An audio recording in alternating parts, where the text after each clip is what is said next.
Bismillahirrahmanirrahim. Assalamualaikum warahmatullahi wabarakatuh.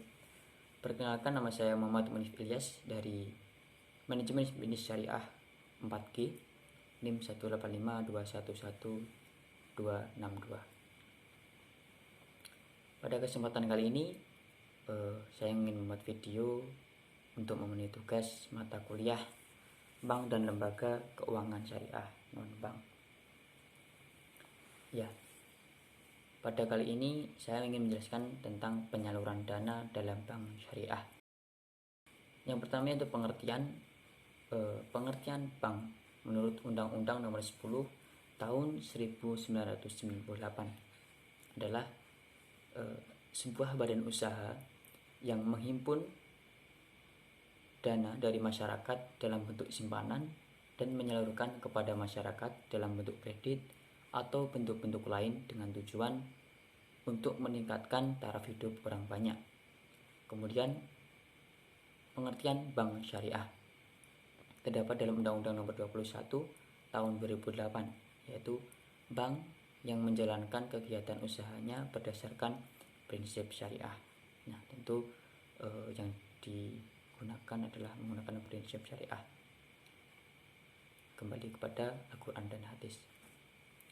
Tentu ada ajarannya dan tatanannya ya.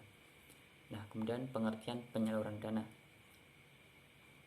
Penyaluran dana adalah penyediaan dana atau tagihan di mana masyarakat dapat memperoleh pembiayaan dari bank asalkan dapat memenuhi semua ketentuan dan persyaratan yang berlaku. Kemudian penyaluran dana terdapat 4 poin. Di sini ada prinsip jual beli, kemudian prinsip bagi hasil, kemudian pembiayaan qard, dan juga pembiayaan penyewaan barang.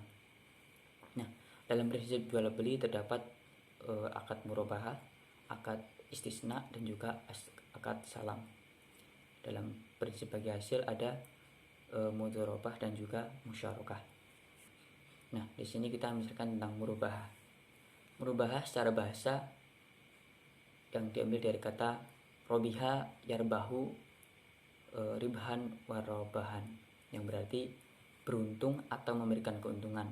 Sedangkan kata ribhan itu sendiri berarti kelebihan yang diperoleh dari produksi atau modal. Nah, murabahah berasal dari masdar yang berarti keuntungan atau keuntungan laba ya. Nah, secara istilah murabahah adalah akad pembiayaan suatu barang dengan menegaskan harga belinya kepada pembeli dan pembeli membayarnya dengan harga yang lebih sebagai keuntungan yang disepakati. Nah, contoh dalam kehidupan sehari-hari ada seseorang menjual madu dan ia mengatakan, saya menjual madu ini dengan harga 30.000 dan saya mengambil keuntungan 5.000. Nah, seperti itu. Nah, terdapat dalam landasan murabahah ada 5 landasan dari fatwa Dewan Syariah Nasional, bisa dibaca sendiri ya. Dalam mekanisme dalam akad murabahah terdapat 4 poin yang dapat diperhatikan. Nah, di sini bank bertindak sebagai pihak penyedia dana dalam kegiatan transaksi murabahah dengan nasabah. Kemudian bank dapat membiayai sebagian atau seluruh harga pembelian barang yang telah disepakati kualifikasinya. Bank wajib menyediakan dana untuk merealisasikan penyediaan barang yang dipesan nasabah. Kemudian bank dapat memberikan potongan dalam besaran yang wajar dengan tanpa dijanjikan di muka. Ya, selanjutnya skema pembiayaan. Dalam ini ada nasabah yang ingin membeli mobil. Ya, yang pertama ada negosiasi dan persyaratan. Kedua, waad beli, yaitu nasabah melalui bank. Kemudian yang ketiga, bank syariah mewakilkan ke nasabah untuk beli mobil ke dealer. Kemudian yang keempat, nasabah sebagai wakil bank syariah beli mobil ke dealer. Kemudian bank syariah membayar pembelian mobilnya ke dealer. Jadi langsung bank yang membayar ke dealer. Kemudian penatangan akad jual beli dari nasabah dan bank syariah atau kesepakatan. Kemudian bank syariah mewakilkan ke dealer untuk serahkan mobil ke nasabah. Nah, setelah dibayar dealer, bank ke dealer akan mengantarkan mobilnya ke nasabah. Kemudian mobil dikirim dan nasabah membayar ke bank syariah melalui angsuran atau tempo, seperti itu. Secara bahasa, istisna diambil dari kata son'a yang artinya membuat, yang kemudian ditambah huruf alif, sin, ta, menjadi istisna, yang berarti meminta dibuatkan sesuatu. Kemudian secara terminologi, istisna berarti suatu akad pembiayaan barang dalam bentuk pemesanan, pembuatan barang tertentu dengan kriteria dan persyaratan tertentu yang disepakati antara pemesan atau pembeli atau mustasni ya, dan penjual atau pembuat yang disebut sani. Nah, contoh dalam kehidupan sehari ada seseorang meminta dibuatkan sesuatu, misalnya, Mas, ini saya pesan almari 2 pintu, dimana yang satu pintu nanti diberikan kaca dengan spesifikasi yang jelas ya. Kemudian ketika disepakati tinggal membayar sesuai perjanjian. Nah, kemudian untuk landasan istisna ini terdapat dalam fatwa Dewan Syariah Nasional MUI nomor 6 garing DSN strip MUI garing 4 garing 2000 tahun 2000 tentang jual beli istisna. Nah, kemudian untuk mekanisme akad istisna, yaitu bank bertindak baik sebagai pihak penyedia dana dalam kegiatan transaksi istisna dengan nasabah. Kemudian yang kedua ada pembayaran oleh bank kepada nasabah tidak boleh dalam bentuk pembebasan utang nasabah kepada bank atau dalam bentuk piutang bank. Skema pembiayaan istisna. Di sini ada nasabah yang ingin merenovasi rumah melalui kontraktor ya.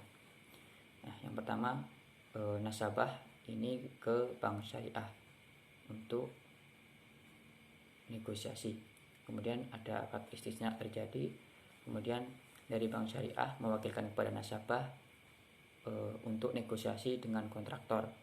Nah, setelah itu nasabah sebagai wakil bank meminta kontraktor untuk direnovasi.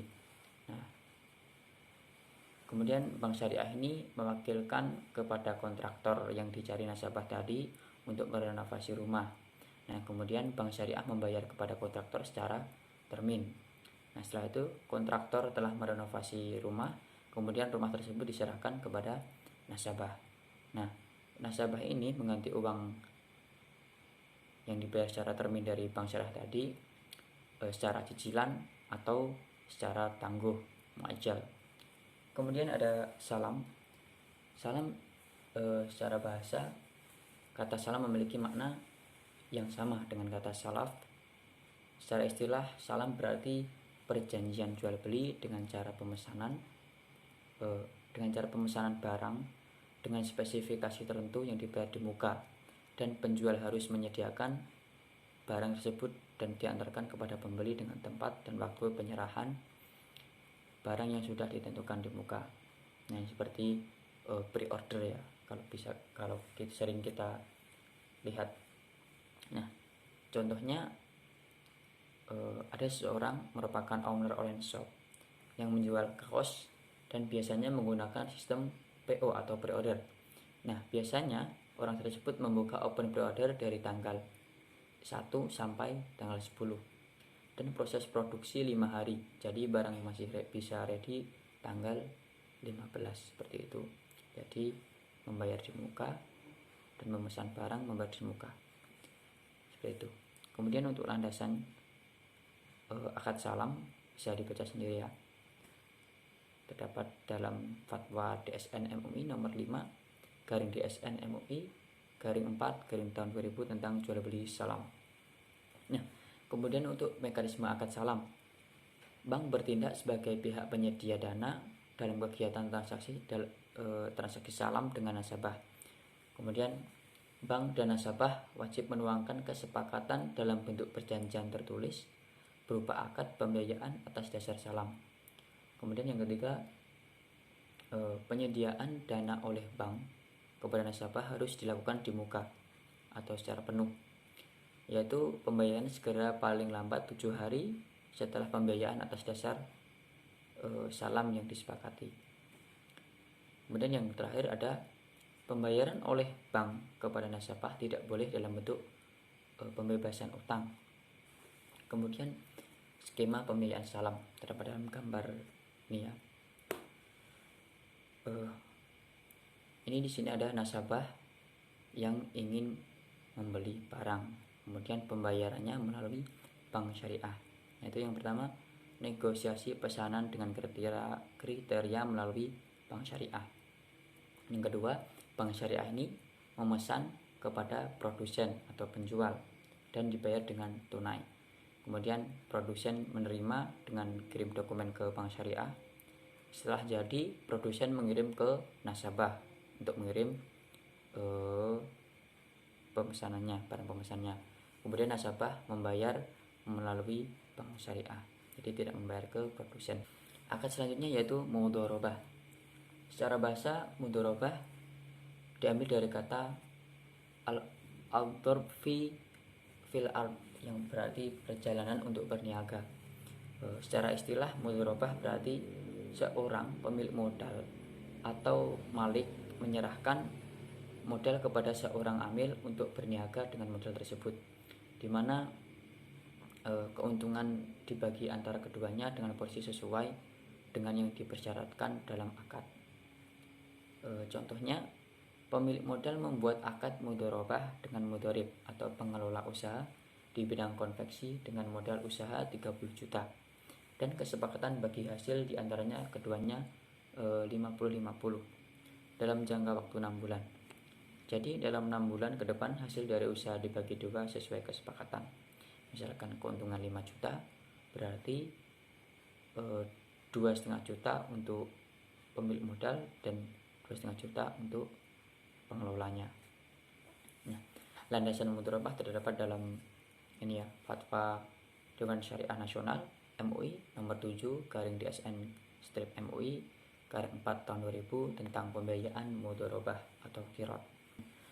Mekanisme akad mudharabah yaitu bank sebagai pemilik dana atau sohibul mal yang menyediakan dana dengan fungsi sebagai modal kerja dan nasabah bertindak sebagai pengelola dan mudharib dalam kegiatan usahanya. Yang kedua yaitu bank memiliki hak dan pengawasan dan pembinaan usaha nasabah walaupun tidak ikut serta dalam pengelolaan usaha nasabah. Antara lain, bank dapat melakukan review dan meminta bukti dari laporan hasil usaha nasabah berdasarkan bukti pendukung yang dapat dipertanggungjawabkan. Yang ketiga, pembagian hasil usaha dari pengolahan dana dinyatakan dalam nisbah yang disepakati. Nisbah bagi hasil yang disepakati tidak dapat diubah sepanjang waktu investasi kecuali atas dasar kesepakatan para pihak. Kemudian jangka waktu pembiayaan atas dasar akad mudharabah, pengembalian dana dan pembagian hasil usaha ditentukan berdasarkan kesepakatan bank dan nasabah. Kemudian pembiayaan atas dasar akad mudharabah diberikan dalam bentuk uang dan atau barang serta bukan dalam bentuk piutang atau tagihan. Dalam hal pembiayaan atas dasar akad mudharabah diberikan dalam bentuk uang harus dinyatakan secara jelas jumlahnya. Yang ke-8, pembagian atas dasar akad mudharabah diberikan dalam bentuk barang, maka barang tersebut harus dinilai atas dasar harga pasar dan dinyatakan secara jelas jumlahnya. Yang ke-9 yaitu pengembalian pembiayaan atas dasar mudharabah dilakukan dalam dua cara, yaitu secara angsuran ataupun sekaligus pada akhir periode akhir sesuai dengan jangka waktu pembiayaan atas dasar akad mudharabah. Yang ke-10 yaitu kerugian usaha nasabah mengelola dana adalah maksimal sebesar jumlah pembiayaan yang diberi. Nah, selanjutnya ada skema pembiayaan mudharabah. Di sini ada nasabah yang dalam kontrak penyewaan mobil ya. Nah, di sini ada nasabah negosiasi pada bank syariah untuk butuh modal kerja 75 unit mobil. Kemudian akad mudharabah terjadi antara nasabah dan bank syariah. Nah, kemudian bank syariah menyerahkan modal kepada nasabah untuk dikelola. Nah, setelah berjalan dan pengelolaan sudah berjalan, nah Kemudian dari nasabah sendiri mengembalikan uang modal bank syariah. Nah, tadi misalkan pinjamnya diberikan 30 juta.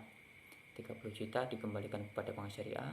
Kemudian keuntungan dari lebihnya 30 juta nanti dibagi antara bank syariah dan nasabah itu sendiri. Misalkan 50%, 50%, keuntungannya 10 juta, berarti 5 juta, 5 juta, seperti itu. Kemudian akad musyarakah. Secara bahasa musyarakah bermakna ikhtilat atau percampuran. Secara terminologi, secara istilah, musyarakah berarti akad kerjasama di antara dua orang atau lebih untuk berserikat dalam modal dan keuntungan. Misalkan dalam kehidupan sehari-hari ada seorang petani jagung mencari investor atau penyuntik modal untuk pertanian jagungnya karena melihat prospek kedepannya yang akan semakin laku. Maka dari itu petani dengan orang yang mempunyai modal bekerja sama. Kemudian investor memberikan 70% modal dan sisanya ditanggung oleh petani. Adapun pembagian keuntungannya dan risiko kerugian ditanggung bersama sesuai dengan kesepakatan di awal. Landasan musyarakah terdapat dalam Fatwa Dewan Syariah Nasional MUI nomor 8/DSN/MUI/4 tahun 2000 tentang pembiayaan musyarakah. Kemudian mekanisme akad musyarakah. Nah, yang pertama, bank dan nasabah masing-masing bertindak sebagai mitra usaha dengan bersama-sama menyediakan dana dan atau barang untuk membiayai suatu kegiatan usaha tertentu. Kemudian nasabah bertindak sebagai pengelola usaha dan bank sebagai mitra usaha dapat ikut serta dalam pengelolaan usaha sesuai dengan tugas dan wewenang yang disepakati, seperti melakukan review dan meminta bukti-bukti laporan hasil usaha nasabah tersebut berdasarkan bukti pendukung yang dapat dipertanggungjawabkan. Kemudian yang ketiga ada pembagian hasil usaha dari pengelola dana dinyatakan dalam nisbah yang disepakati. Kemudian nisbah bagi hasil yang disepakati tidak dapat diubah sepanjang waktu investasi kecuali atas dasar kesepakatan para pihak, yaitu antara nasabah dan bank. Kemudian pembiayaan atas dasar akad musyarakah diberikan dalam bentuk uang dan atau barang serta bukan dalam bentuk piutang. Sekali lagi, serta bukan dalam bentuk piutang atau tagihan. Nah, kemudian yang keenam, dalam hal pembiayaan atas dasar akad musyarakah diberikan dalam bentuk uang, harus dinyatakan secara jelas jumlahnya. Nah, kemudian yang ketujuh, jangka waktu pembiayaan atas dasar akad musyarakah, pengembalian dana, pembagian hasil usaha ditentukan berdasarkan kesepakatan bank dan nasabah. Kemudian yang kedelapan, pengembalian pembiayaan atas dasar musyarakah dilakukan dalam dua cara, yaitu secara angsuran ataupun sekaligus pada akhir periode akhir, sesuai dengan jangka waktu pembiayaan atas dasar akad mudharabah. Pembagian yang kesembilan yaitu pembagian hasil usaha berdasarkan laporan hasil usaha pengelola nasabah dengan disertai bukti pendukung yang dapat dipertanggungjawabkan. Bank dan nasabah dapat menanggung kerugian secara proporsional menurut porsi modal masing-masing. Nah, kemudian ada skema pembiayaan al-musyarakah. Di sini ada bank syariah parsial dan juga nasabah parsial. Nah, ini kemudian kerjasama dengan proyek atau usaha. Nah, setelah proyek ini mendapat keuntungan, kemudian keuntungan ini dibagi secara rata sesuai porsi kontribusi modal, seperti itu. Jadi bank syariah dengan nasabah bekerjasama dengan proyek atau usaha. Setelah usaha proyek tersebut mendapat keuntungan, nah keuntungan ini dibagi hasil sesuai porsi kontribusi modal nisbah. Yang selanjutnya yaitu qard, adalah akad pinjaman dana kepada nasabah dengan ketentuan bahwa nasabah wajib mengembalikan pokok pinjaman yang diterimanya pada waktu yang telah disepakati, baik secara langsung sekaligus mau cicilan. Ya, di sini intinya meminjam dana dan mengembalikan sesuai kesepakatan, seperti itu. Kemudian untuk mekanisme akad qard, yaitu yang pertama, bank bertindak sebagai penyedia dana untuk memberikan pinjaman qard kepada nasabah berdasarkan kesepakatan. Kemudian bank dilarang dengan alasan apapun untuk meminta pengembalian pinjaman melebihi dari jumlah nominal sesuai akad. Yang ketiga yaitu bank dilarang membebankan biaya apapun atas penyaluran pembiayaan atas dasar qard kecuali biaya-biaya administrasi dalam kewajaran. Yang keempat ada pengembalian jumlah pembiayaan atas dasar qard harus dilakukan oleh nasabah pada waktu yang telah disepakati. Kemudian yang terakhir, dalam hal nasabah digolongkan mampu namun tidak mengembalikan sebagian atau seluruh kewajibannya pada waktu yang telah disepakati, maka bank dapat memberikan sanksi sesuai syariah dalam rangka pembinaan pada nasabah. Ya, selanjutnya ada akad ijarah. Menurut istilah ijarah berasal dari kata ajar yang berarti ganti. Nah, secara istilah ijarah berarti satu jenis akan untuk mengambil manfaat dengan jalan penggantian. Nah, dalam keseharian, contoh Adi membutuhkan mobil untuk digunakan keluar kota selama 2 hari. Dandi mempunyai mobil banyak untuk disewakan setelah melihat dan cocok dengan satu mobil yang biaya sewanya selama 2 hari yaitu 600.000. Nah, kemudian Adi dan Dandi ini membuat kesepakatan bahwa Adi mendapatkan mobil sesuai kebutuhan dan Dandi mendapatkan uang sewa untuk 2 hari. Jadi ijarah ini sewa menyewa ya, dimana kita bisa menyewa barang melalui bank seperti itu. Nah, kemudian akad mekanisme ijarah. Bank bertindak sebagai penyedia dana dalam transaksi ijarah dengan nasabah. Yang kedua, bank wajib menyediakan dana untuk merealisasikan penyedia objek sewa yang dipesan oleh nasabah.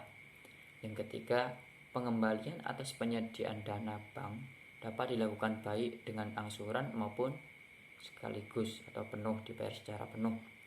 Nah, yang keempat, pengembalian atas penyediaan dana bank tidak dapat dilakukan dalam bentuk piutang. Skema pembiayaan ijarah. Yang pertama, nasabah ini butuh alat berat, yaitu nasabah ingin menyewa alat berat melalui bank syariah. Nah, di sini nasabah negosiasi dengan bank, kemudian akad ijarah terjadi dan bank syariah mewakilkan kepada nasabah untuk mencari alat berat. Setelah itu nasabah melakukan transaksi sewa melalui pemilik objek sewa. Setelah itu bank syariah membayar kepada pemilik objek sewa yang telah ditemui oleh nasabah. Setelah itu wakalah ke pemilik barang untuk serahkan barang sewa ke nasabah. Jadi bank menyuruh kepada pemilik objek untuk mengantarkan alat beratnya kepada nasabah seperti itu. Kemudian barang diserahkan dan nasabah membayar sewa kepada bank syariah melalui angsuran ataupun secara penuh seperti itu. Nah, mungkin itu yang dapat saya sampaikan pada kesempatan kali ini. Jika banyak kekurangan ataupun masukan-masukan lainnya dapat ditulis di kolom komentar ataupun jika ada saran bisa ditulis di komentar juga. Mungkin cukup sekian. Cukup, terima kasih. Wassalamualaikum warahmatullahi wabarakatuh.